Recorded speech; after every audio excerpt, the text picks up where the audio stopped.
Iran పై America విరుచుకుపడుతుంది. Ballistic క్షిపణి స్థావరాలను target చేసింది.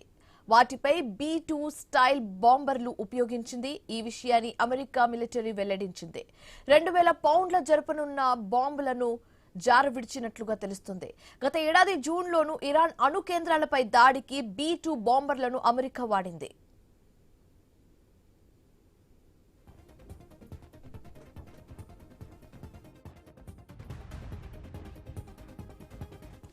Iran పై America విరుచుకుపడింది. Ballistic క్షిపణి స్థావరాలను టార్గెట్ చేసింది. వాటిపై B-2 స్టెల్త్ బాంబర్లు ఉపయోగించింది. ఈ విషయాన్ని అమెరికా మిలిటరీ వెల్లడించింది. 2000 పౌండ్ల బరువున్న బాంబులను జాడ విడిచినట్లుగా తెలిసింది. గతేడాది జూన్లోనూ ఇరాన్ అణు కేంద్రాలపై దాడికి B-2 బాంబర్లను అమెరికా వాడింది.